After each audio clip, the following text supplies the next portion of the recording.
Good evening po, Church.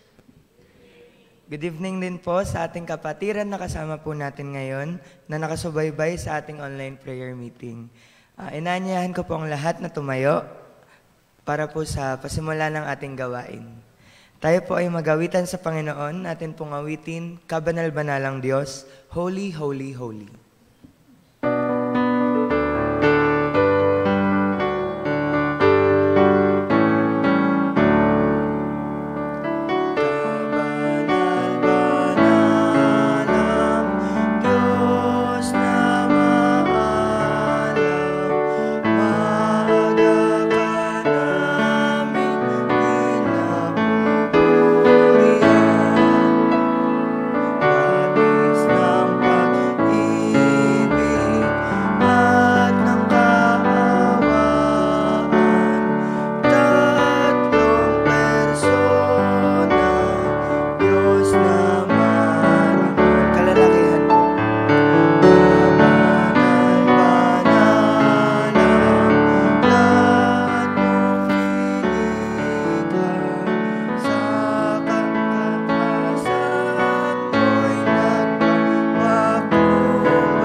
Patuloy po nating awitan ang ating Panginoon.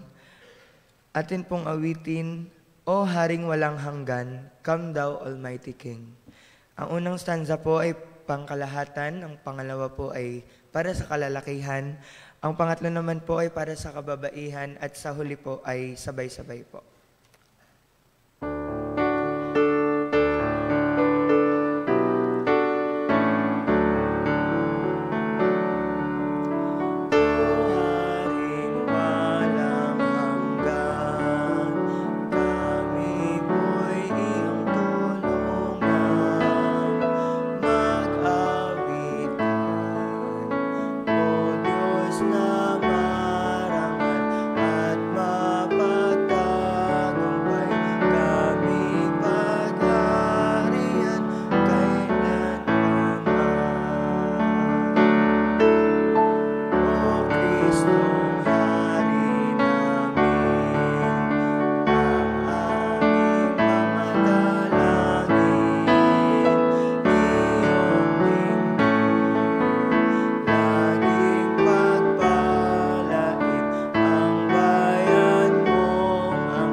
Tayo po ay manalangin.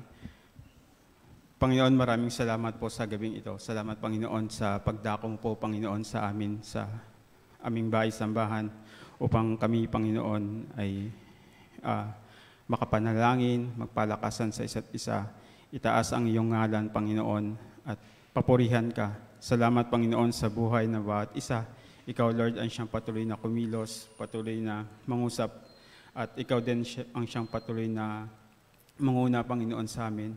Lalong-laro na, Panginoon, sa iyong pastor, Panginoon, na iyong gagamitin na magsasalita, Panginoon, sa gabing ito. Dalayan ko din, Panginoon, ng mga kapatid namin na hindi namin kasama, na sa mga kanya-kanyang tahanan at nanonood sa online. Ikaw, Lord, din siyang patuloy na kumilos at patuloy na gumabay, Panginoon, sa kanila at patuloy na mangusap, Panginoon. Dalayan ko, Lord, na ikaw ang siyang patuloy naming maitaas at ikaw ang siyang aming mapapurihan. Ito po ang samot dalangin namin sa pangalan mo. Salamat. Amen. Makakapuna po tayo. Sabi po sa verse na natin sa umagang ito, kanina sa ating Facebook group, sabi doon sa Romans 8:28-29, alam nating sa lahat ng bagay ay gumagawa ang Diyos para sa ikabubuti ng mga nagmamahal sa Kanya, silang mga tinawag ayon sa Kanyang layunin, sapagkat sa mula't mula pa'y alam na ng Diyos kung sino ang magiging Kanya, at ang mga ito'y pinili niya upang maging tulad ng Kanyang anak. Tunay nga na sa kabila ng mga pagsubok na ating nararanasan, marami tayong dapat ipagpasalamat sa Panginoon. Marami tayong dapat na ibigay ng papuri sa Kanya. Ako po yung nagpupurit nagpapasalamat sa Panginoon sa kalakasan na pinagkakaloob niya sa amin, sa aming family. Papasalamat ako sa Lord sa pagsama niya sa akin kanina sa paglalakad ko sa DSWD. Salamat sa Lord dahil siya yung tumutulong sa akin na pinaparealize niya sa akin na sa kabila ng mga pagsubok, siya pa rin yung tumutulong sa amin. Siya pa rin yung patuloy na nagpapalakas sa amin. Tinatanggal niya yung pagkainip ko habang nakapila, habang nag-aantay ng mga papeles. Kaya maraming salamat sa Panginoon. Maraming salamat din sa Panginoon sa mga tao na ginagamit niya upang para maging yung mga kailangan namin sa ospital ay maging maayos. Salamat din sa Lord dahil sa kalakasan na binibigay niya kay Papa. Although nagpapalakas pa po siya ngayon, pero alam namin na ang Panginoon ang siyang tutulong sa kanya at siya ang patuloy na magiging kalakasan niya. Kaya anuman ang mga pagsubok na dumarating sa atin, alam ko na marami pa rin tayong bagay na dapat ipagpasalamat sa ating Panginoon. At wala tayong dapat na minsan nagda-doubt tayo, pero ganun na lamang yung pag-ibig at saka yung provision ng ating Panginoon. Kaya ang lahat ng ito'y binabalik ko po sa ating Panginoon. Kung sino man po ang nais magpasalamat ay inaanyayahan ko po dito sa harapan.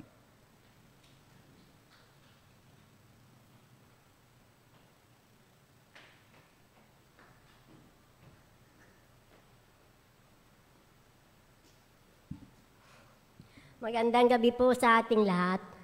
Ako po'y nagpapasalamat kay Lord sa araw-araw na ginawa ng Diyos sa aming magkakapatid. Kalakasang gabay at binibigay niyang biyaya. Kaya ako'y nagpapasalamat sa Kanya.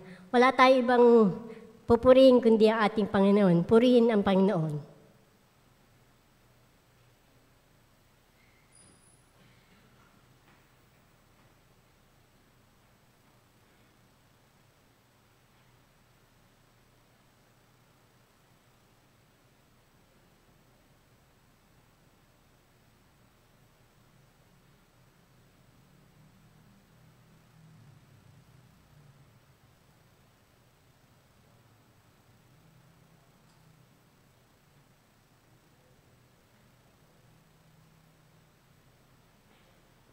Sige po, tayo po ay magpasimula na sa pag-aaral ng salita ng Panginoon. Maaari po ba kayo makibukas sa akin sa Roma, Kapitulo 8. Although verse 18 ang ating pag-aaralan, but we're going to read verse 1 up to verse 18. The title of our message this evening is Ang Kapigatian at Kaluwalhatian. Verse 1. Kaya ngayon, hindi na hahatulan ng kaparusahan ang mga na kay Kristo Jesus. Sapagkat sa pakikipag-isa natin kay Kristo Jesus, pinalaya na tayo sa kapangyarihan ng kasalanan at kamatayan sa pamamagitan ng kapangyarihan ng banal na Espiritu na nagbibigay buhay. Ang kautusan ay hindi makapag-aalis ng kapangyarihan ng kasalanan sa ating buhay dahil sa kahinaan ng ating makasalanang pagkatao.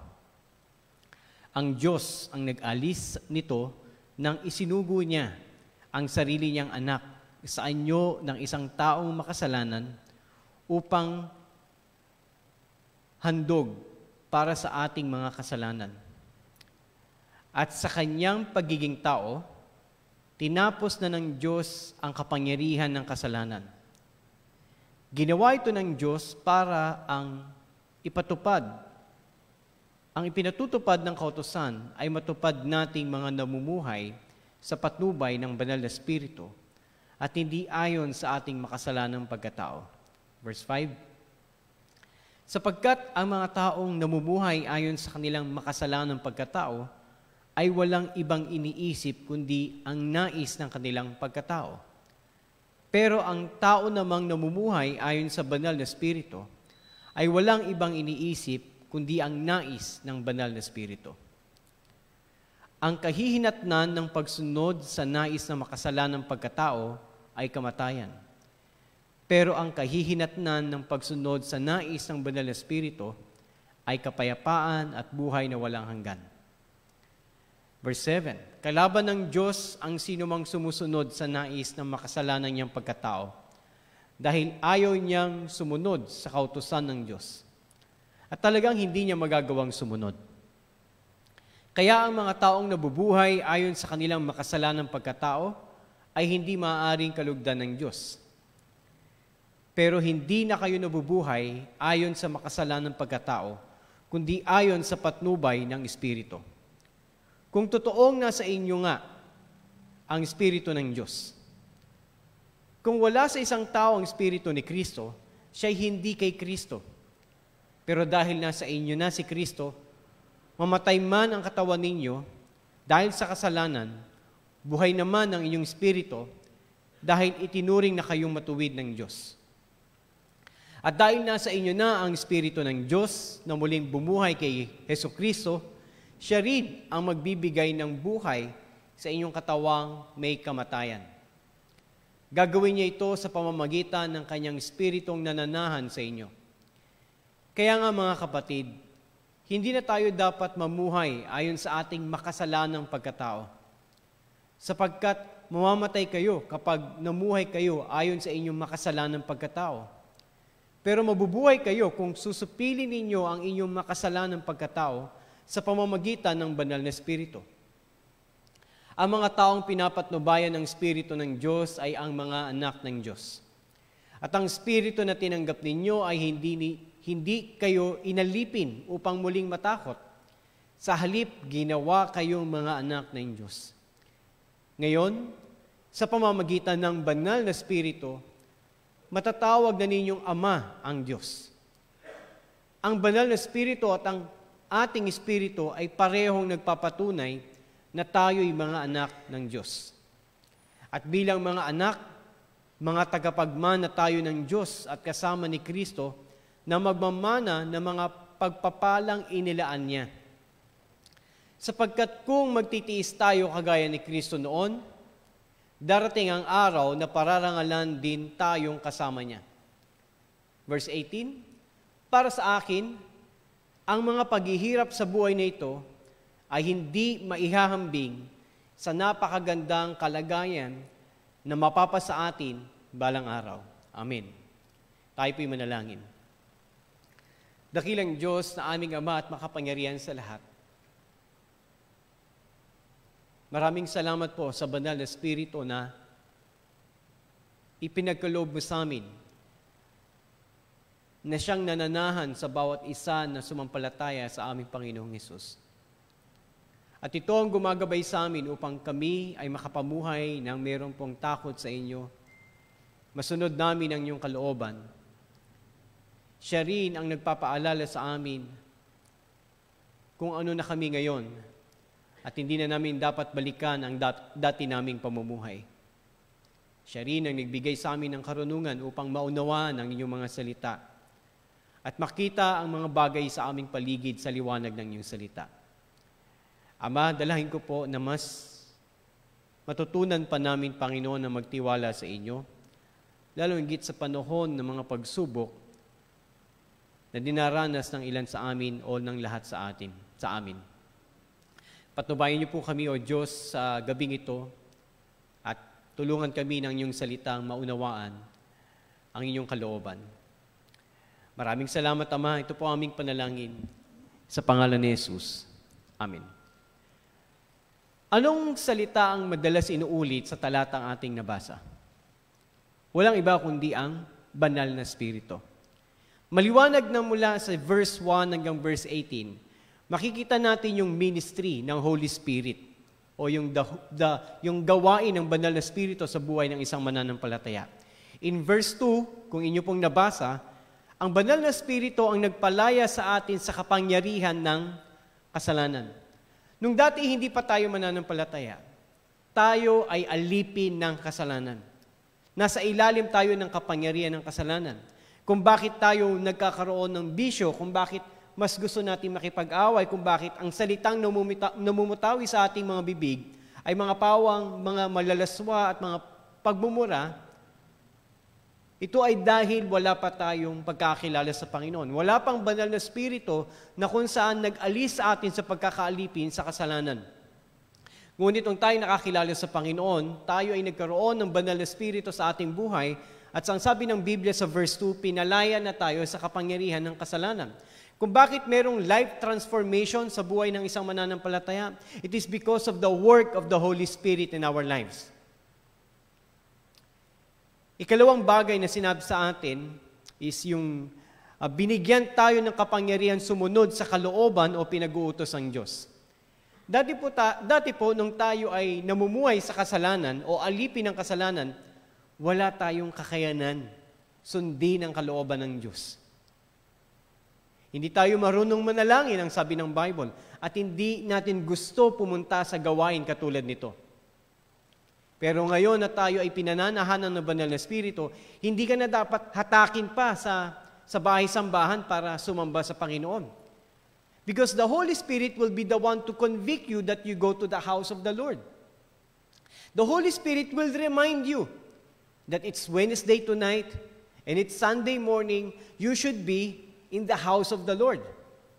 But before, nung hindi pa tayo nakakilala sa Panginoon, di ba, baliwala ang Miyerkules, baliwala ang Linggo, hindi natin inaabangan ang mga ganitong araw at gusto natin magpahinga sa bahay, pumunta sa mga bahay pasyalan. But now, totally different. There is a desire to do the will of God because the Holy Spirit is the one telling us to do the will of God. Nakakatawa po yung mag-asawang bagong dalo sa atin, yung balak mag-transfer sa atin. At kasama natin sila ngayon. Okay? Last Sunday, tinanong ako ni kapatid, sabi niya na may prayer meeting. Nawa loobin ng Panginoon makapunta ako sa prayer meeting. Ganon dapat ang nararamdaman ng isang taong mayroong banal na Espiritu. Na kapag hindi siya nakapunta sa gawain, malaking kakulangan sa kanyang buhay. At wala siyang ibang naisin, kundi sundin ang kalooban ng Panginoon. So binigyan tayo ng kapangyarihang sumunod. Before gusto nating sundin ang kalooban ng Diyos, simply because gusto nating magkaroon ng plus point sa langit. Pero ang sabi ng Bible, hindi mo kayang sundin. Pero tayo'y naligtas na sa biyaya ng Panginoon at meron na tayong banal na Espiritu, doon pa lang tayo nakakasunod sa ipinag-uutos ng Diyos. Kaya mali po na sabihin ng sino mang tao na sundin mo ang utos ng Diyos para maligtas ka. Hindi mo magagawang sundin ang utos ng Diyos dahil ikaw ay nasa ilalim ng kapangyarihan ng kasalanan. Kailangan ka munang maligtas at alisin sa kapangyarihan ng kasalanan bago mo masunod ang kalooban ng Diyos. At sabi nga ng Bible, kahit na hindi inuutos sa atin, sumusunod tayo dahil yun ang gusto ng Banal na Espiritu. Ikatlo, ang Banal na Espiritu ang nagpapatunay na tayo ay anak ng Diyos. Yan po yung mababasa natin sa verse 16. The ministry of the Holy Spirit is a number one proof that we cannot live a Christian life by our own strength and wisdom. Hindi natin kayang mamuhay bilang isang mananampalataya o Kristiyano sa pamamagitan ng sa ating sariling lakas at sariling karunungan. Imposible tayong mamuhay bilang mananampalataya kung wala ang Banal na Espiritu. But since the Holy Spirit is in us, we live the Christian life because He, the Holy Spirit, is the one telling us how to live the Christian life. And He is the one giving us strength and wisdom how to live a Christian life. So again, apart from God, sabi ni Jesus Christ, apart from God, you can do nothing. So apart from the Holy Spirit, you can do nothing. It is the work of the Holy Spirit that enable us to be transformed and to be conformed to the image of Christ. That's why it's very impossible for a person to live a Christian life without the total dependence to the Holy Spirit. You know what? Yung mga alagad ng Panginoon, kung bakit sila nagtakbuhan nung panahon dinakip ang Panginoong Jesus, kung bakit sila natakot, kasi wala pa yung Holy Spirit sa kanila, wala pa yung Banal na Espiritu. Kailan bumaba ang Banal na Espiritu sa mga alagad? Panahon ng Pentecost sa Book of Acts. And during that time, doon lang sila tumapang. Doon lang sila nakapamuhay ng tama. Doon lang sila namatay para sa Panginoon. Before, nung wala pa yung Banal na Espiritu, hindi pa isinusugo sa kanila, natatakot sila. In fact, meron ilan sa kanila na gusto nilang bumalik sa pangingisda. But when Jesus Christ resurrected from the dead, the life was transformed. And when Jesus Christ ascended to heaven, and the Holy Spirit was given to each one of them, then the life was conformed to the image of Jesus Christ. Ang sabi ni Apostol Pablo sa Efeso 1:13-14, kayo man ay napabilang na kay Kristo nang marinig ninyo ang katotohanan. It's impossible for a person to come to faith without hearing the gospel. Because the Bible says, faith comes by hearing. And hearing the Word of God. Sabi dito, kayo man ay napabilang na kay Kristo nang marinig ninyo ang katotohanan. Nung marinig mo ang mabuting balita. Na ikaw ay makasalanan at hindi mo kayang iligtas ang iyong sarili at tanging si Kristo lamang ang makapagliligtas sa iyo. Nung narinig mo yon, yung katotohanan, ikaw ay napabilang na kay Kristo nung ikaw ay sumampalataya. Ang magandang balita kung paano tayo maliligtas. Sa pagsampalataya ninyo sa Kanya, which is kay Jesus Christ, ibinigay niya ang banal na Espiritu na Kanyang ipinangako bilang tanda na nagmamay-ari, na pagmamay-ari niya kayo. Ang banal na Espiritu ang katibayan na matatanggap natin mula sa Diyos ang ipinangako sa atin bilang mga anak niya.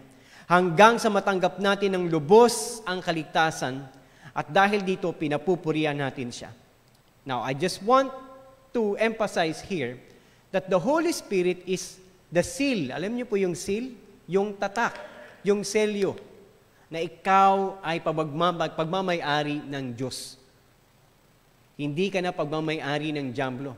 Tinubos na tayo dahil tayo ay nakakautang sa Diyos, nakasanla tayo sa jamblo, tinubos tayo ng banal na dugo ng Panginoon at tayo ay kanino na? Nasa Panginoon na. Di ba? Yun ang ating term na ginagamit, nasa Panginoon na tayo. At sabi niya bandang huli, hanggang sa matanggap natin ng lubos ang kaligtasan. Wait a minute, Pastor. Hindi pa ba lubos yung kaligtasan nasa atin? Bakit kailangan pang lubos sa kaligtasan? tayo po ay ligtas na sa biyaya ng Panginoon. Amen. Kapag ikaw ay namatay at ikaw ay sumampalataya sa Panginoon, ikaw ba ay mapapahamak pa? Hindi na. Ligtas na tayo sa biyaya ng Panginoon dahil sa kanyang kagandahang loob sa pamamagitan ng pananampalataya kay Jesus. Pero bakit, Pastor, sinabi dito lubos na kaligtasan? Now, kaligtasan pagdating sa kasalanan. Meron pong tatlong bagay na dapat tayong maligtas sa kasalanan. Number 1 is the punishment from sin. Yung paghahatol sa kasalanan. Tayo po ba'y mahatulan pa sa mga kasalanan ginawa natin? O hindi na? Sabi ng Roma 8:1, wala nang kahatulang parusa sa mga nakipag-isa sa Panginoon. Dahil kinuha na ng Panginoon sa krus ng Kalbaryo yung kaparusaan na dapat sana'y igawad sa atin. So we are already saved from the punishment of sin. 1 down, 2 more to go. The second is we have to be saved from the slavery of sin. Pagkakaalipin sa kasalanan. Tayo po ba'y alipin pa ng kasalanan? No. Hindi na tayo alipin ng kasalanan. Tayo ay alipin na ni Kristo. Kung bakit tumalikod ka sa iyong mga bisyo, kung bakit tumalikod ka at nagrepent ka sa iyong mga kasalanan, because you already a slave of Christ. 2 down. What is the last one? Hindi pa tayo naliligtas dito. What is this? The presence of sin. The first one is the punishment from sin. The second one is the power of sin. And the third one is the presence of sin. May kasalanan pa ba? Nakakagawa ka pa ba ng kasalanan? Yes, because we are still in the flesh. We are not yet saved in the presence of sin. Yes, we are saved with the punishment of sin, with the power of sin, but not yet with the presence of sin.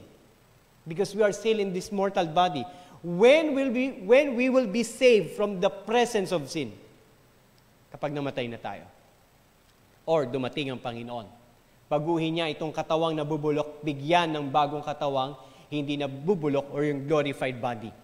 Kaya sabi nito ng Apostol Pablo, hanggang sa matanggap natin ang lubos na kaligtasan because we're not yet saved from the presence of sin. Kaya lahat po tayo nagkakasala pa rin. Nakikipaglaban pa rin tayo sa kasalanan because we are still in the flesh.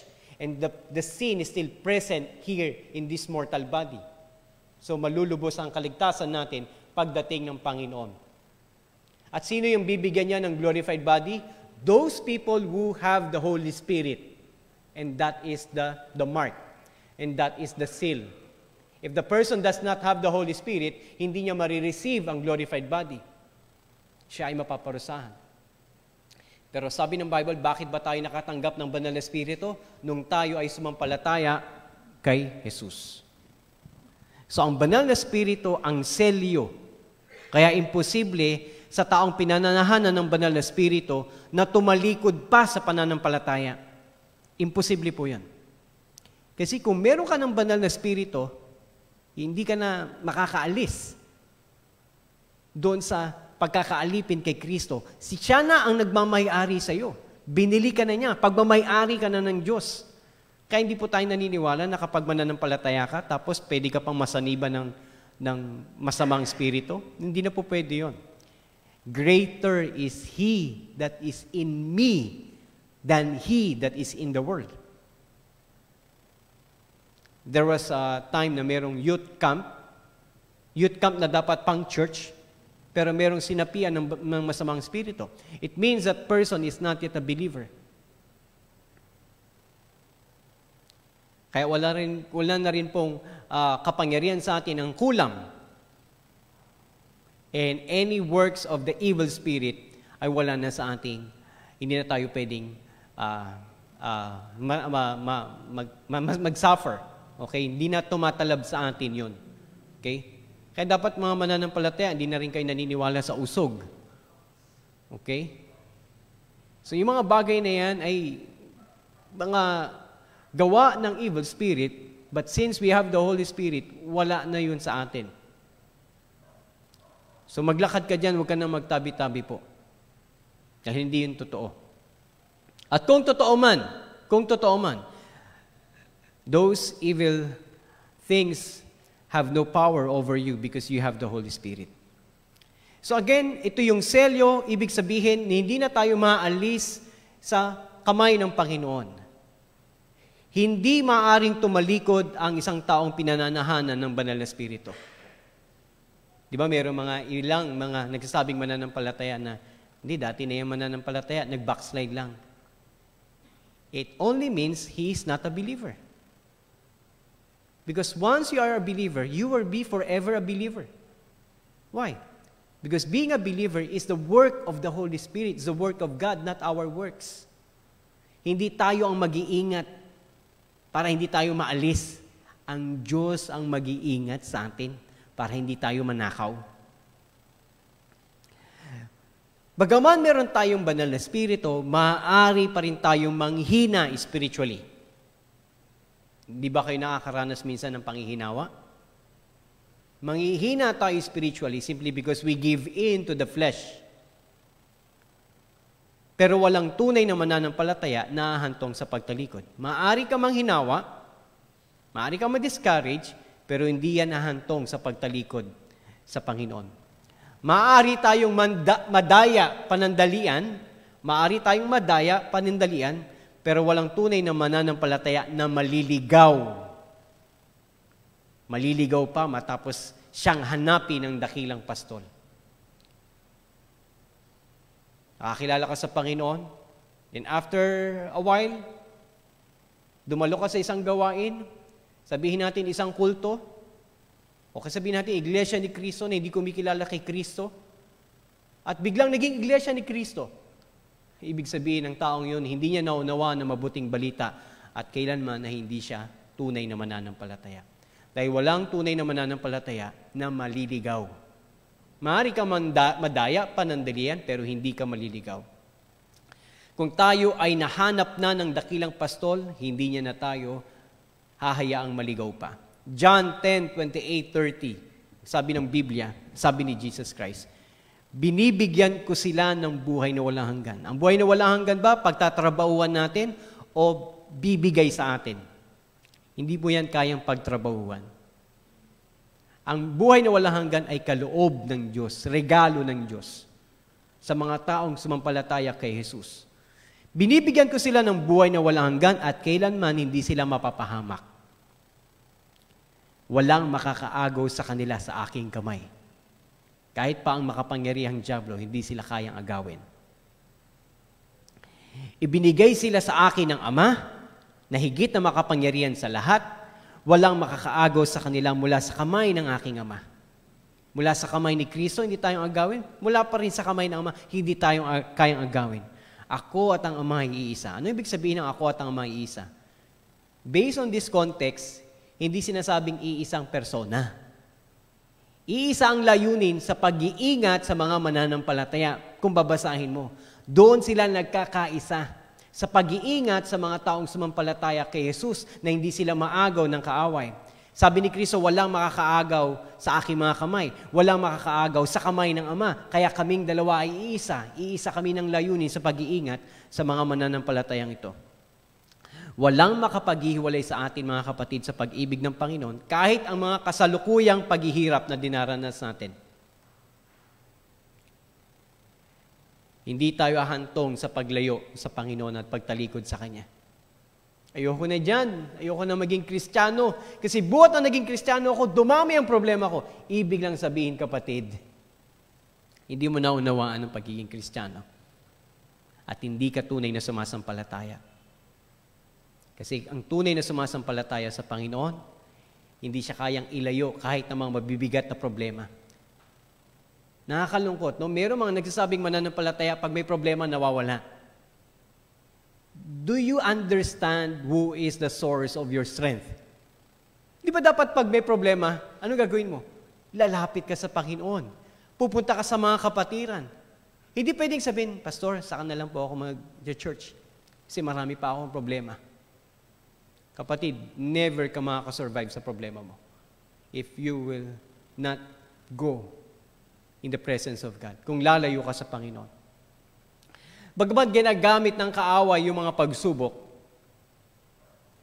para ang tao ay magtampo sa Panginoon. At kung hindi mananampalataya, isumpa ang Diyos. Pero hindi ito mangyayari sa tunay na lingkod ng Panginoon o tunay na nagtitiwala o tunay na anak ng Diyos. Katulad ni Job. Anong sabi ng asawa ni Job? Isumpa mo ng Panginoon nang mamatay ka na. Anong sabi ni Job? Sa pagpapala lamang ba natin siya sasambahin? Since Job is tunay na lingkod ng Diyos at nakakilala sa Diyos, may takot sa Diyos, kaya hindi niya isinumpa ang Diyos. Bagaman siya ay nagkaroon ng tanong sa kanyang puso dahil limitado ang kanyang kaisipan, pero hindi ito humantong sa pagtalikod. God's intended purpose for trials is not to destroy but to build us. And with the help of the Holy Spirit, we will survive even in the midst of trials. Pero mga ilang mananampalataya nang sabi, kaya ka binibigyan ng pagsubok ng Panginoon. Kasi sinusubukan niya lang, tinitignan lang kung hanggang saan yung kakayanan mo. Is that true? Hindi ba niya alam kung gaano ka, kung hanggang saan ang kakayanan ko? Di ba Diyos siya at alam niya ang lahat ng bagay? So therefore, that is not true. Hindi tayo binibigyan ng Diyos para malaman niya kung hanggang saan ang kakayanan natin. Dahil alam niya kung hanggang saan ang kakayanan natin. Binibigyan tayo ng mga pagsubok ng Diyos upang malaman natin yung ating limitasyon at magtiwala tayo sa Panginoon. Meron pang isang maling paniniwala pagdating sa pagsubok. Alam mo, kaya yan ibinigay sa iyo ng Diyos kasi alam ng Diyos, kaya mo yan. E di ikaw na. Hindi po ganun ang purpose. Hindi yan binibigay ng Diyos kasi alam niya kaya mo. Kasi may mga darating na pagsubok na hindi mo kakayanin. Kasi kung lahat ng pagsubok kaya mo, hindi ka magtitiwala sa Diyos. Bibigyan ka niya ng mga bagay na hindi mo kakayanin upang lumapit ka sa Kanya. At tingin mo yung Kanyang awa at tingin mo yung Kanyang lakas. Speaking of pagsubok, ang pagtutuunan natin ng pansin is yung sinabi ni Apostle Paul sa verse 18. Kapatid, pwede ba natin tignan yung verse 18? Para sa akin, ang mga paghihirap sa buhay na ito ay hindi maihahambing sa napakagandang kalagayan na mapapasa atin balang araw. Sinabi ni Apostle Pablo, mga paghihirap. Ibig sabihin si Apostle Paul during this time, marami po siyang problema. Kahit lingkod ng Panginoon, ay hindi po nawawala ng problema. Kayo po ba sa gabing ito? Meron po ba kayong paghihirap?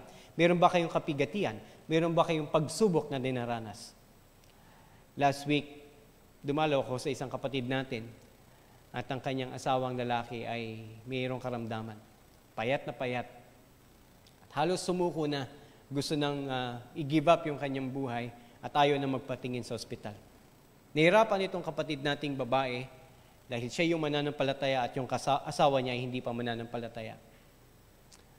And then, muli dadalaw ako doon para kausapin ulit itong taong ito at nawa, hipuin ng Diyos ang kanyang puso para makakilala siya sa Panginoon. Then last Sunday, dumalaw naman kami kay Pastor Sam, lingkod ng Panginoon. Nahihirapan po si Pastor Sam, lalo higit sa kanyang paghinga. He is still dependent sa oxygen. Okay? Minsan nakala natin, naoperahan, tapos na. Dapat malakas na, tumatakbo na. Hindi po eh. Kung titignan niyo po si Pastor, talagang madudurog ang iyong puso dahil ayaw mo makita ang lingkod ng Panginoon na nahihirapan. Bakit ba mayroong paghihirap sa mundo? Why there are sufferings in this world? You know what's the answer? Suffering entered the world as a consequence of sin. The original design ng Panginoon is for the His creations to live peacefully with joy, praising and worshiping Him. Yun ang original design ng Panginoon. But sin entered the world sa pamamagitan ng pagkakasala ni Adam at Eve dahil tinukso sila ng dyablo. And since then, after that, doon na dumating ang kahirapan, paghihirap, pag-aaway at lahat ng uri ng kapigatian. When the first human race or the first human created by God chose to disobey God's simple command not to eat the forbidden fruit, sufferings entered the world. This command is very significant because it will show Adam and Eve kung sino yung nare-recognize nila bilang Diyos nila. But since they disobeyed or they challenged the authority of God. At dahil doon sila'y pinalaya sa Garden ng Eden. That is the first suffering. Nung pinalaya sila sa Garden ng Eden. However, in the midst of our brokenness, in the midst of our sufferings, in the midst of our sin, God has not abandoned us. He chose to express His unconditional love through His Son, the Lord Jesus Christ. Even though we have this spiritual suffering, dahil tayo'y malayo sa Diyos sa ating mga kasalanan, pero nung ibinigay niya ang kanyang bugtong na anak, nagkaroon ng reconciliation, nawala yung spiritual suffering natin. But, nandun pa rin yung physical suffering natin. So what do we learn with the sufferings? Bakit ba binibigay pa sa atin ng Panginoon? Number one lesson that I learned from this is this. Number one, we have to learn to acknowledge our present suffering. Learn to acknowledge our present suffering. God only saved us in eternal sufferings. He has not yet saved us from earthly and present suffering. Nandito pa rin tayo sa katawang laman na kung saan dumaranas ng kapigatian. Pero darating ang panahon, sabi ng Bible sa Revelations, kapag kakaharap mo na ang Diyos, ang sabi niya, papawiin niya yung iyong luha. At kailanman, hindi na tayo luluhang muli. That is the last cry when we see the Lord Jesus Christ. And after that, wala nang iyakan. Wala na kasing paghihirap. Apostle Paul clearly admitted in his life that he has sufferings and he is not exempted in sufferings. As a man of God, dapat hindi ka na dapat dumadanas ng kapigatian. No. Even the man of God is not exempted with suffering. Sabi niya, para sa akin, ang paghihirap sa buhay nito ay hindi maihambing sa napakagandang kalagayan na mapapansin natin balang araw. Hindi tinatanggi ni Apostol Pablo na meron siyang kapigatian. Hindi tinatanggi ni Apostol Pablo na meron siyang problema, merong pagsubok, merong kahirapan. Hindi tayo exempted sa tiisin ng buhay. Kung tutuusin mga kapatid, mas marami ang tiisin ng mga mananampalataya kaysa hindi mananampalataya. Kasi meron tayong persecution. Sila wala. Parehas tayong may karamdaman, parehas tayong possible magkaroon ng cancer, parehas tayo possible maghirap, pero hindi sila magkakaroon ng persecution, pero tayo magkakaroon pa tayo ng persecution. Being a Christian does not mean that sufferings will decrease. Again, I repeat. Being a Christian does not mean that sufferings will decrease. But we can be assured that the grace of God will increase. Bilang isang mananampalataya, hindi garantiya na walang pagsubok. Pero isa lang ang ginagarantiya sa atin. Merong biyaya ang Panginoon sa kabila ng pagsubok na ating dinaranas. Hindi ibig sabihin na masaya palagi ang buhay. Kundi ang ibig sabihin kahit malungkot dahil marami tayong kapigatian, nandun pa rin yung kagalakan at kapayapaan na hindi kayang ipaliwanag ng sanlibutan. James, sabi niya, count it all joy when you experience trials. Hindi niya sinabing, count it all joy if you experience. Hindi niya sinabing, kung. Ang sabi niya, sa tuwing. Ibig sabihin, darating yung pagsubok sa ating buhay. Minsan, weekly.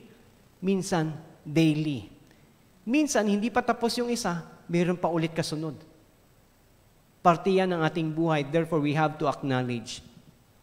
Alam niyo sa panahon natin, especially yung prosperity gospel na sinasabi, hindi, pag mananampalataya ka, dapat wala ng pagsubok sa buhay. Ibig sabihin, sinungaling si Apostol Pablo? Hindi pag mananampalataya ka, you pray for it, you claim it, and then you will have it. That is not true.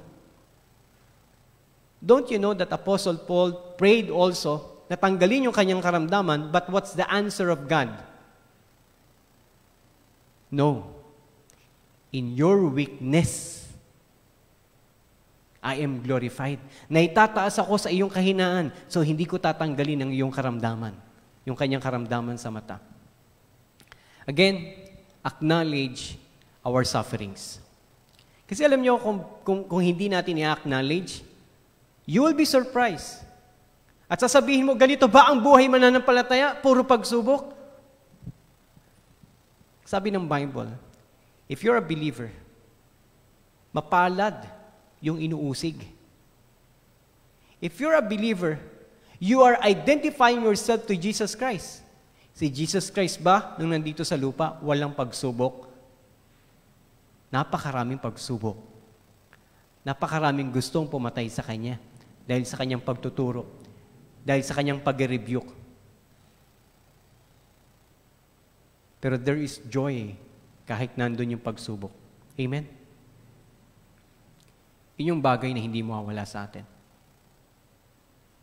Kapag ginagawa natin ang kalooban ng Panginoon, kahit na maraming pagsubok tayong kinakarap, nandun pa rin yung kagalakan. Dahil ang kagalakan natin ay hindi nagmumula sa mga bagay na nangyayari sa ating paligid, kundi nagmumula kung paano kumikilos ang Diyos sa buhay natin. Hindi ang kawalan ng problema ang magpapasaya sa iyo. It's not the absence of problems that will give you joy. What gives us joy? In your presence, there is fullness of joy. At alam niyo ba na mas matindi mong mararanasan ang presensya ng Panginoon kapag ikaw ay dumaranas sa mga pagsubok? I tell you, kapag may pagsubok, sa isang tunay na mananampalataya, mas lalo siyang nananalangin. Mas lalo siyang umiiyak sa Panginoon. Compared kapag wala kang pagsubok. Mananalangin ka lang kapag kakakain ka na. But if you have sicknesses, or your son or your daughter have sicknesses, I tell you, every hour, every minute, you will pray, Lord, please heal my son. And that is the beauty of suffering. Acknowledge our present suffering. Do not deny that we have sufferings. You have to acknowledge we are getting old, we're getting weaker. Kaya, alisin na natin yung maling paniniwala o maling theology na pag mananampalataya ka, dapat walang problema. No, amen. That is not from the Bible. Alam niyo kung bakit nila ginagawa yon? Upang mahatak nila yung mga tao at sumama sa kanilang paniniwala na wala naman sa salita ng Panginoon. You will never see in the Bible that a believer will not suffer. Job suffered, right? Paul suffered. The 12 disciples, all of them died as martyrs except John. Si John po ang natural lang na namatay, sa katandaan. Pero namatay siya sa isang isla dahil doon siya pinatapon. And all believers suffered. And even in this church, wala ba kayong suffering? We have suffering. And acknowledge that you have suffering. Lesson number 2. Even though we have sufferings, but this is the truth about sufferings. Sufferings are temporal compared to the future eternal glory. Kapag titignan mo yung pagsubok, pag namamagnify mo yung pagsubok, pag mas lagi mo tinitignan yung problema, parang lumalaki at gumagrabe lalo. Pero hindi mo dapat yun ang tignan. Ang dapat mong tignan is what? Yung future glory. Kaya nga, di ba, set your minds on things above. We live by faith and not by sight. There was a time, na kwento na po sa inyo, meron akong maliit na sugat sa paa. Kinamot ko, nagsugat, lumaki. Ginamot ko, ayaw gumaling. Lahat na ng gamot gusto kong ilagay sa kanya. Then, dahil madalas ko siyang iniisip, sinearch ko sa Google. You know what I found out? May cancer ako, sabi ng Google. Diabetic ako, sabi ng Google kapag hindi gumagaling yung sugat. So, ang ginawa ko, nagpunta ako Mercury Drug. Bumuli ako ng pantest ng sugar. Di ba? At nung tinest ko yung sugar ko, ang taas nga ng sugar ko. Why? Kasi bagong kain pala ako nun. Yung buong buwan na yun, hindi gumagaling yung sugat ko. At laging iniisip ko, malapit na ako mamatay. Paano na yung mga anak ko? Nakita ni Nanay Mel yung sugat ko. Pastor, ano yan? Yung sugat ko ayaw gumaling. Sabi niya, pahiran mo ng Bactroban. Pinahiran ko ng Bactroban. 3 araw, magaling na. If we magnify our problem, if we focus on our problem, we forget. Ano ngayon kung mamatay ka, Ditzler? Di ba? Ano ngayon kung maging diabetic ka? Your life is not here on earth. There is a future glory that awaits for you. Ayaw mo nun? Makakasama mo na si Lord? Kayo po ba? Takot ba kayo mamatay? The answer will depend kung saan nyo mas gusto. Kung mas gusto nyo dito sa mundo, o mas gusto nyo kasama ng Panginoon. But Apostle Paul, sabi niya, mamatay man o mabuhay para sa Panginoon. Masaya ako kung mabubuhay pa ako kasi marami akong matuturuan. Pero mas masaya ako, I don't know kung mas masaya ang sinabi niya, or masaya din ako kung mamamatay ako dahil makakasama ko ng Panginoon. Tayo kaya, ganon din kaya. Masaya ako, makakasama ko ng Panginoon pag namatay ako. Pero mas masaya ako kapag buhay pa ako. Bakit? Matitikman ko pa yung mga gusto kong pagkain. Very temporal. Sufferings are temporal compared to the future eternal glory. Kapag meron kang pagsubok at sa tingin mo mabigat, isipin mo, di bale. Pagdating sa langit, pagkasama ko ng Panginoon, wala na itong mga to. Kung may karamdaman ka at tinaningan ka ng doktor, 1 buwan na lang itatagal mo, di bale. Kahit 1 buwan na lang. After 1 month, makikita ko ng Panginoon. Yun ang mentality ni Apostle Paul. You know what? When he wrote this, maaari na siyang bitayin. Si Apostle Pablo. Dahil siya ay nakakulong nung sinulat niya ito. Lesson number 3. Sufferings can be used to fulfill His greater plan. Ang mga pagsubok, yung mga kapigatian, hindi yan ibinigay para mahirapan ka. Hindi ganun ang Diyos. Ibinigay yan ng Diyos dahil meron siyang plano. Merong plano ang Diyos. At ang unang plano ng Panginoon is lumapit ka sa Kanya. Hindi ka lumayo. Ang sabi ni Apostle Paul sa 2 Korinto 12:9, ngunit sinabi sa akin ng Panginoon, nung pinapanalangin niya, Lord, pagalingin mo ako. Sapat na sa iyo ang aking biyaya. Okay na yung grace ko sa iyo. Kahit hindi ka gumaling. Dahil ang kapangyarihan ko ay nakikita sa iyong kahinaan. Kaya buong galak kong ipinagmamalaki ang aking mga kahinaan, sabi ni Paul. Kumbaga yung sickness niya, yung panlalabo ng kanyang mata, pinagmamalaki ko yan. Nang sa ganun, lagi kong maranasan ang kapangyarihan ni Kristo. So doon niya mas lalong nararanasan yung kapangyarihan ni Kristo. Why? Kasi kahit bulag siya, alam niyo po, nakasulat pa rin si Apostol Pablo kahit malabo na, not bulag, no? Malabo na yung mata niya. Ang naisulat niya pa, alam niyo kung anong letter? Galatia. Kaya pagdating sa Galatia, ang sabi niya, pansinin niyo yung malalaking letrang gamit ko. Kasi nga, masyado nang mahina yung kanyang mata. Pero yung panglalabo ng mata ni Apostle Paul, hindi niya kinahiya yun. Diba tayo minsan, kinakahiya natin. Pastor, ayoko nang pumunta muna sa church. Kasi bakit? Dami kong sugat eh. Nakakahiya. Hindi mo dapat ikahiya. Pastor, ayokong pumunta sa church muna. Bakit? Ayokong pumunta ng naka-wheelchair. Ayokong pumunta ng may saklay. Hindi mo ba alam na mas may tataas ang Panginoon kapag pumunta ka rito sa kabila ng iyong karamdaman? Mas mapapalakas mo ang kapatid mo at makikita nila si kapatid kahit na naka-wheelchair, mapupunta pa rin sa church. That's the meaning of Apostle Paul na mas naitataas ang Panginoon sa kabila ng ating kahinaan.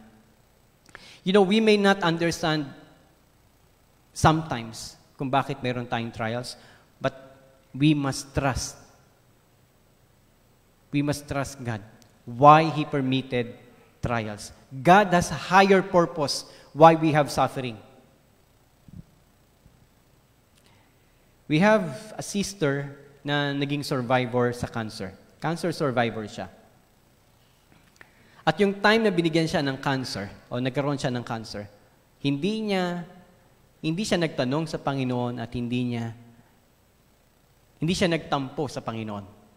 Tinanggap niya ito ng maluwalhati. At sabi niya, kung ito ang kalooban ng Diyos, alam ko na kung kalooban niyang gumaling ako, pagagalingin niya ako. Lo and behold, no, after sessions ng chemotherapy, pinagaling siya ng Panginoon. With that suffering, ginagamit siya ng Panginoon para maglingkod, magminister sa mga patient na meron ding cancer. That's the higher purpose. That is the greater purpose ng Panginoon that we might know. Maari, kabataan ka, you have a broken family. Bakit ganito, Lord? But if you will just try to understand, perhaps, no, I'm not saying it is. I believe that God has a purpose. And perhaps the detailed and the specific purpose ng Panginoon para gamitin ka rin sa mga taong may broken family. All we have to do is to look our sufferings with heavenly perspective. With heavenly perspective, dapat ang pagtingin natin sa suffering. If we have a suffering, like ikaw ay dating manunugal at nakaalis ka sa pagsusugal, di mo ba nakikita na gagamitin ka ng Panginoon para din sa mga ilang tao na sa bisyo pa ng pagsusugal? Again, God has a purpose kung bakit niya ibinibigay yung mga pagsubok sa ating buhay. Romans 8:28, yung verse natin ngayong umaga, kung makikita niyo sa ating Facebook page. Anong sinasabi? Sapagkat sa lahat ng bagay, gumagawa ang Diyos. Ipinaglalakip-lakip niya. Kahit yung mga kamalian na gawa natin, kaya niyang ayusin. Kikilos ang Diyos para sa ating ikabubuti. Para sa ikabubuti ng mga nagmamahal sa Kanya. Ng mga pinili niya noon pa mang una. If you do not understand why you have suffering, trust God. Pagtiwalaan mo ang Panginoon. Lord, hindi ko alam kung bakit ito nangyayari sa akin, kung bakit ako may ganito, pero pinagtitiwalaan kita. Napakaganda ng isang awitin. Sabi niya, God is too wise to be mistaken. Alam ko, Panginoon, hindi ka nagkamali. Nabigyan ako ng ganitong karamdaman. God is too good to be unkind. Alam ko, mabuti ka at mabuti rin ang plano mo sa akin. Sa gabing ito, kung kayo man ay merong mga pagsubok na dinaranas, kung kayo man ay merong kapigatian, merong problema, merong panalangin na hindi pa tinutugon ng Panginoon, meron kayong bayarin, pagkakautang na hindi nyo pa nababayaran. Anumang bagay na sa tingin ninyo na nagpapahirap sa inyo, lagi niyong isipin na may plano ang Diyos palagi sa buhay natin. At ang plano niya ay mabuti. Hindi mo man makita sa araw na ito o sa gabing ito kung ano ang kanyang plano. Pero hindi siya Diyos na nagpapabaya. Alam niya ang kanyang ginagawa. Bago pa man dumating ang mga bagay na yan, alam na ng Diyos kung ano ang mangyayari.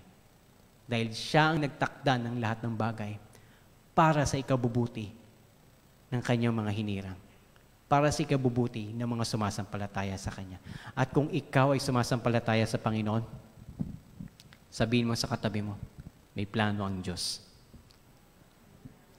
Tayo manalangin. Dakilang Diyos, maraming salamat po.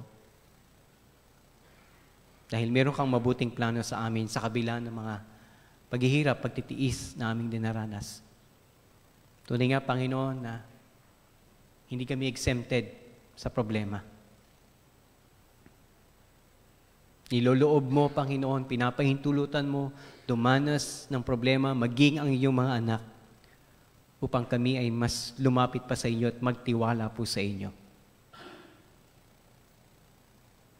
Upang kami, Panginoon, ay tumatag sa pananampalataya, matapos malagpasan namin ang mga pagsubok na ito sa inyong biyaya. We believe, Lord, that you will not leave us nor forsake us, especially in the midst of trials. You will always be with us, and your presence will always give us strength. We thank you for the ministry of the Holy Spirit. Siya ang nagbibigay sa amin ng karunungan at katatagan upang manatiling payapa at tagagalak sa kabila ng pagsubok. Maraming salamat po, O Diyos, sa mga pagsubok na inyong binigay at sa mga pagsubok pa na ibibigay niyo sa amin. Alam namin, Panginoon, na ito'y para sa aming kabubuti at para sa ikatataas ng iyong pangalan. Teach us, O Lord, to look at these sufferings with a heavenly perspective, because we trust your sovereign will, we trust your plan. Thank you so much, Father, for this we ask in Jesus' name. Amen.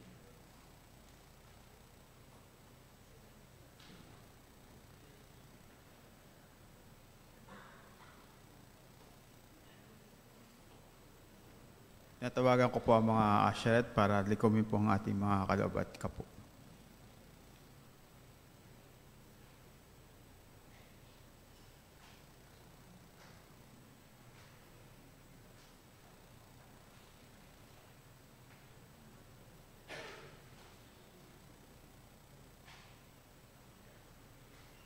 Tayo po ay saglit na manalangin. Panginoon, maraming salamat po muli sa oras na ito. Salamat, Panginoon, sa mga pagsubok na yung binibigay sa amin. Bagamat minsan, Panginoon, ay hindi namin maunawaan, ikaw pa rin, Panginoon, ang siyang tumutulong sa amin. Ang banal na Espiritu, Panginoon, ang siyang patuloy na nananangan, Panginoon, sa amin upang mapagtagumpayan namin, Panginoon, ang mga pagsubok na ito, na patuloy kami magtiwala sa inyo, Panginoon. Salamat, Panginoon, sa pangunguna mo sa amin, at alam namin, Panginoon, na ikaw ang siyang, sa pamamagitan ng mga pagsubok na ito ay ikaw lamang, Panginoon, ang aming itataas at ilululhati. Dalayan ko, Panginoon, ang mga kaloob din na aming malilikom sa gabing ito. Nawa, Panginoon, ay magamit namin, Panginoon, ito sa iyong kalwalhatian. At ikaw, Lord, ang siyang patuloy na manguna sa buhay na bawat isa. Maraming salamat po. Ito po ang salamat dalangin namin sa Panginoon. Salamat. Amen.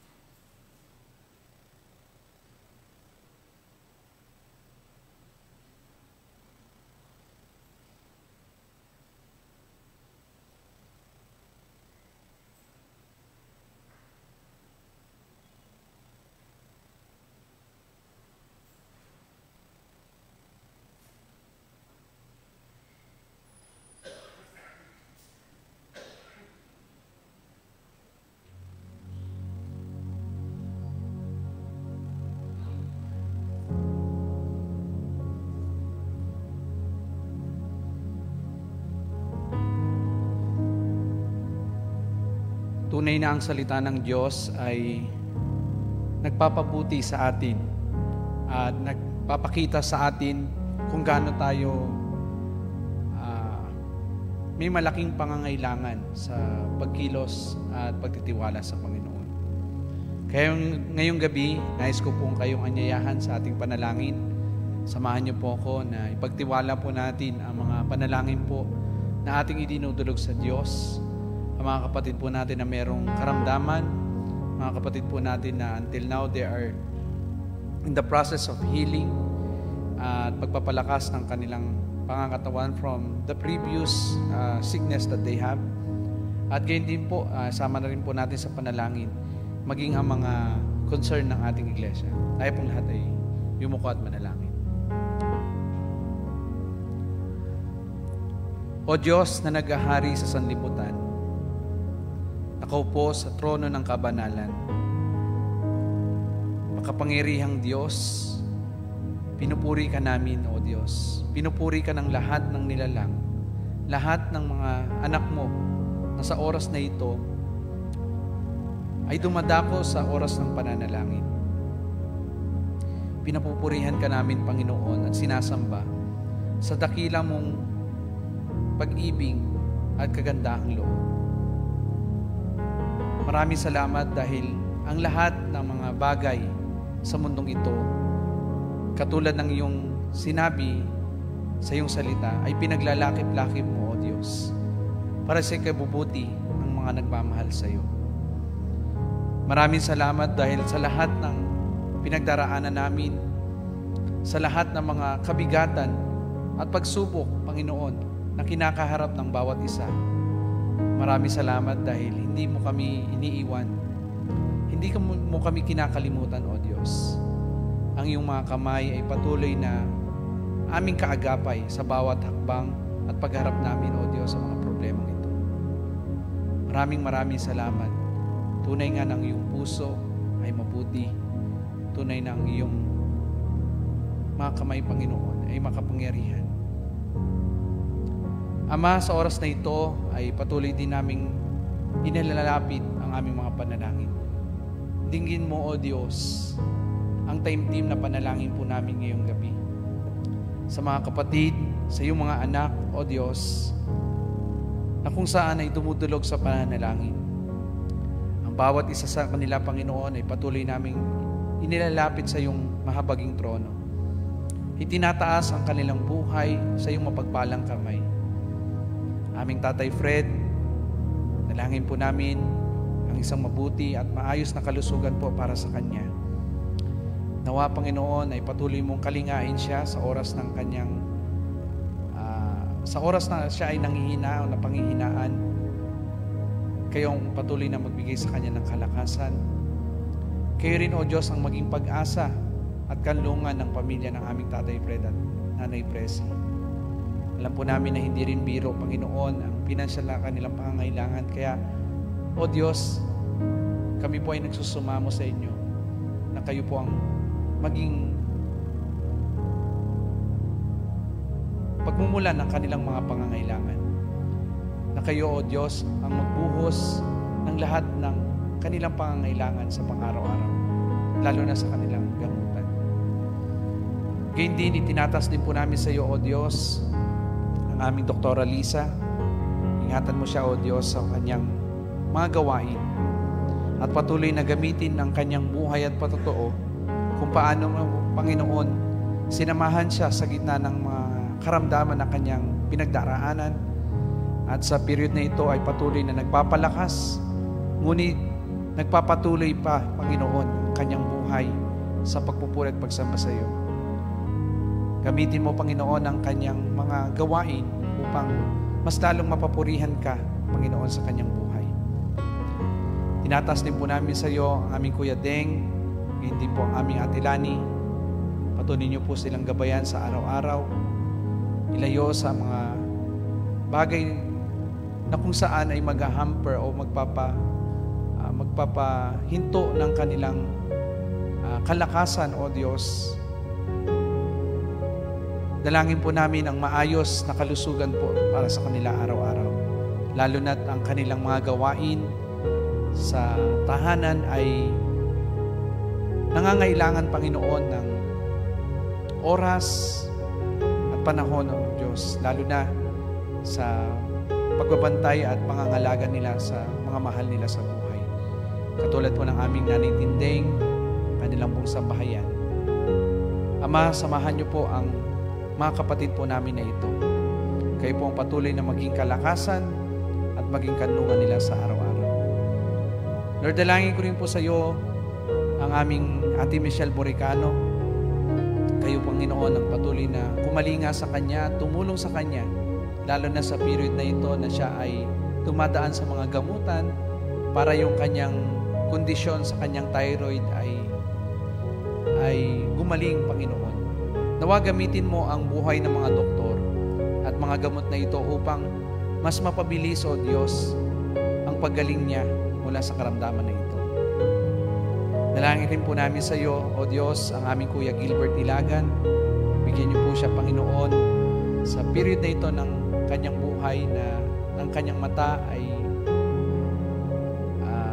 nagde-deteriorate o lumalabo, O Diyos. Dalangin namin na ng iyong mga kamay ang siyang umipo sa kanyang mga mata at panumbalikin ang kaliwanagan ng mga mata niya, O Diyos. Kayo po ang patuloy na maging gabay niya, Panginoon, at pagtiwalaan niya, lalo na sa panahon na ito ng kanyang buhay at karamdaman.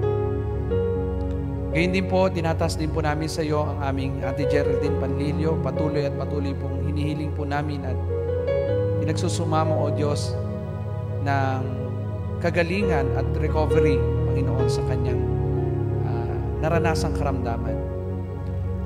Gamitin mo, O Diyos, sa mga therapy, gayon din ang mga gamot na kanyang tinitake upang ang karamdaman na ito ay humantong sa mabilis na paggaling.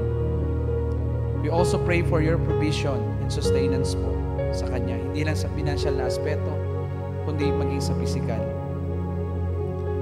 Ama, itinatas po din namin sa iyo, maging ang ilan sa mga nanay po namin.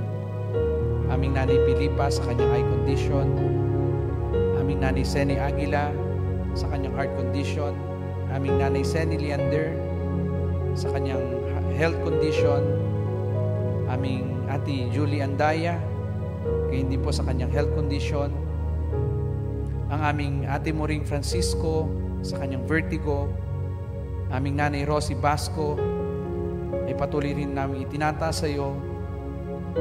Gayon din po ang aming Nanay Aji at Nanay Emma. Lord, tulungan niyo po ang bawat nanay po namin na ito. Alam po, O Diyos, na batid mo ang kanilang kalalagayang pisikal. Some of them ay mahina yung paningin.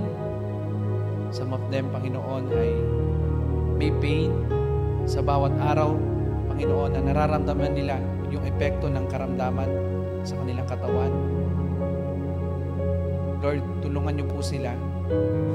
Samahan niyo po sila. Sa panahon ng karamdaman, sa panahon na nararamdaman nila ang sakit, kayo ang patuloy na mag-supply ng kalakasan sa kanila. Na sa kanilang mga puso, O Diyos, ay patuloy nilang makita ang kapayapaan sa iyo. Samahan niyo sila, Panginoon, ang mga nanay po namin na ito. You know their hearts. Alam niyo po, Panginoon, ang tinitibok ng kanilang puso at yun ay walang iba kundi ang papurihan ka sa kanilang buhay. Ingatan niyo po ang bawat isa sa kanila at patuloy na palakasin sa araw-araw. Lord, inaalala rin po namin sa iyo ang aming Nanay Tinding. Lord, patuloy niyo pong hawakan ang buhay ng aming Nanay Tinding sa iyong mga kamay. Sa iyo po namin pinagkakatiwala, Panginoon, ang kanyang buhay. Alam po namin na wala kaming kakayahan, wala kaming kapangyarihan, O Diyos, na hawak-hawak upang palakasin at pagalingin siya sa kanyang karamdaman. Ngunit alam po namin meron kaming tunay at makapangyarihang Diyos na nilalapitan sa oras na ito. Kayo po, O Diyos, ang tanging nakababatid at makapagbibigay ng katugunan sa kanyang mahinang katawan. Lord, patuloy rin po namin ipinagkakatiwala sa iyo ang kanyang buhay. Nawang iyong kalooban ang siyang mapangyari sa kanya. Katulad ng aming narinig sa gabing ito, sa lahat ng mga kapatid namin na merong karamdaman. Alam po namin na magiging daan ito upang mas lalong kang mapapurihan at mas lalong madakila ang iyong pangalan sa buhay ng iyong mga anak, kahit sa gitna ng matitinding pagsubok at hilahil ng buhay. Panginoon, itinataas din po namin sa iyo ang aming Pastor Sam. Alam po namin na ang kanyang physical na nararamdaman ay may kabigatan, Panginoon.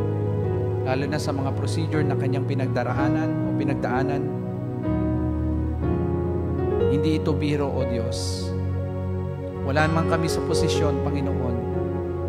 Hindi man namin lubos na nararamdaman ang bigat at sakit na kanyang naranasan. Ngunit nakikita po namin, Panginoon, ang kanyang paghihirap. Lord, kayo po ang patuloy na kumilos sa buhay ng aming Pastor Sam.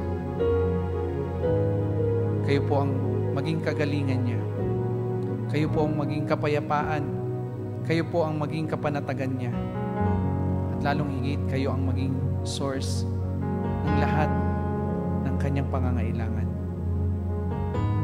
Lord, tulungan mo siya, palakasin mo siya, Panginoon. Ito po ang aming dalangin para sa kanya. Dalangin namin na gumaling siya mula sa karamdaman at humilom, Panginoon, ang mga sugat na meron siya. Na darating ang araw, makikita namin siya muli, nataglay ang lakas at sigla ng paglilingkod sa iyo, Panginoon. Dakilang Diyos, samahan mo rin siya sa panahon ng mga gamutan niya, sa mga bagay na kanyang iniinom o kinakailangan pang pagdaan ng pagsusuri.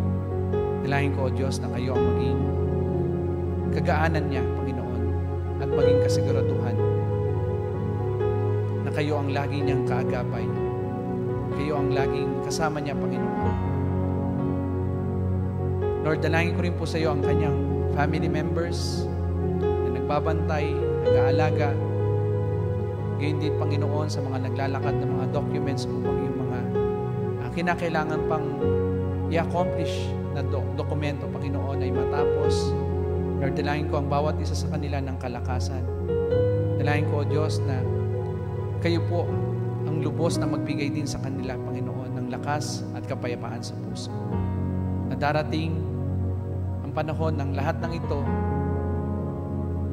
ay lilingunin at titingnan na lamang nila hindi lang bilang isang pagsubok, kundi isang pagpapala sa kanilang buhay. Alam ko, Panginoon, na meron kang nais na ituro, Panginoon, sa bawat isa. Hindi lang sa bawat miyembro na meron sila, kundi maging sa amin, Panginoon.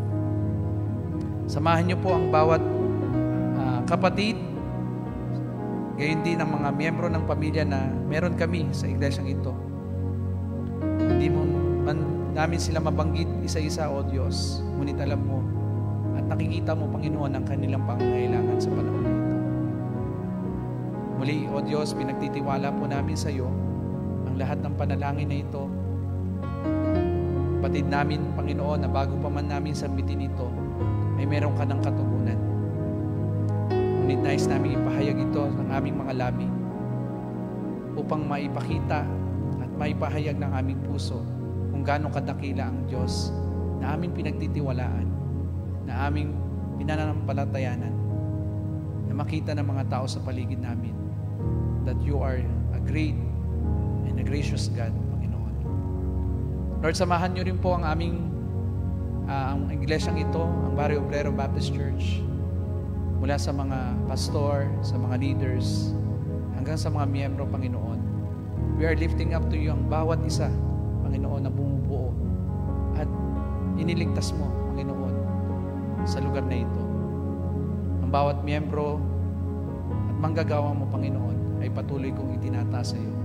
Gamitin mo ang bawat isa, Panginoon, sa amin upang ang iyong kalooban, ang iyong plano ay matupad sa lahat ng dako na kung saan ang aming mga panyapak ay dadalhin mo. Gamitin mo, Panginoon, ang mga gawain na meron kami sa church, mula sa mga sa mga fellowship, mula sa mga ministries, sa mga activities. Nawa, Panginoon, ay magamit ito upang mas lalong lumago ang aming pananampalataya, mas lalong lumakas, O Diyos, ang aming buhay espiritual, lalong tumibay ang aming pagkakaisa bilang magkakapatid at bilang mga tinawag mo, Panginoon. Dakilang Diyos, muli sa tulong ng iyong banal na Espiritu, dalhin mo kami sa pagkaunawa, pagkatuto, lalong higit sa pagtitiwala sa iyo, Panginoon. Gabayan mo kami sa tulong ng iyong banal na Espiritu na maturuan kami na laging lumapit, tumulog sa iyo, Panginoon, sa araw-araw ng aming buhay. Maraming salamat, Panginoon, sa buhay ng iyong anak na si Kristo Jesus, na aming Diyos at tagapagligtas. Hindi dahil sa Kanya, Panginoon, marahil wala kaming pagkakataong lumapit sa iyo, idulog ang lahat ng panalangin na ito. Maraming salamat dahil siya ang nagligtas at siya rin, Panginoon, ang naging dahilan kung bakit kami nakakaranas at nararanasan namin ang dakilang biyaya mo sa aming buhay. Pinupuri ka namin, dinadakila at pinapasalamatan, Panginoon, sa araw na ito. Maraming salamat. Sa iyo po ang lahat ng kapurihan at kadakilaan. Ito po ang aming dalangin sa pangalan po namin, Panginoong Jesus. Amen, amen. Sige po, tayo po ay dumako sa oras na ito ng ating mga personal na panalangin. At tayo po ay makakahanap po ng ating magiging partner. And I'm encouraging na kung maaari ay humanap tayo. Kung last Sunday or last Wednesday ay meron tayong naging partner, iba naman po ang maging partner natin. Okay po? And after a few minutes po, tayo po ay mag-close in prayer.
Sige po, inaanyayahan ko ang bawat isa na tumayo at tayo po ay magpangwakas na sa pananalangin. Ama namin sa langit, maraming salamat po muli sa pagkakataon na ito that we could bountifully enjoy yung blessing ng fellowship, hearing the thanksgiving, singing, hearing your word, and sharing yung aming mga panalangin. Maraming salamat sa biyaya na ito na kami po ay makapagsama-sama, hindi lang sa aming bahay-sambahan, maging sa mga kapatid namin who are in their houses, nasa online. Maraming salamat sa mga biyayang ito na patuloy niyo pong ibinubuhos sa amin. Maraming salamat din sa iyong salita that reminds us that even in the midst of suffering, ay merong kaligayahan na dapat kaming makita, O Diyos, dahil meron kaming Diyos na mabuti at tapat sa aming mga buhay. Maraming salamat sa lahat ng kabutihan na ito, O Diyos. Ibinabalik namin ang lahat ng kapurihan sa iyong dakilang pangalan, sa pangalan po namin Panginoong Yesus. Amen. Amen. Magandang gabi po sa ating lahat.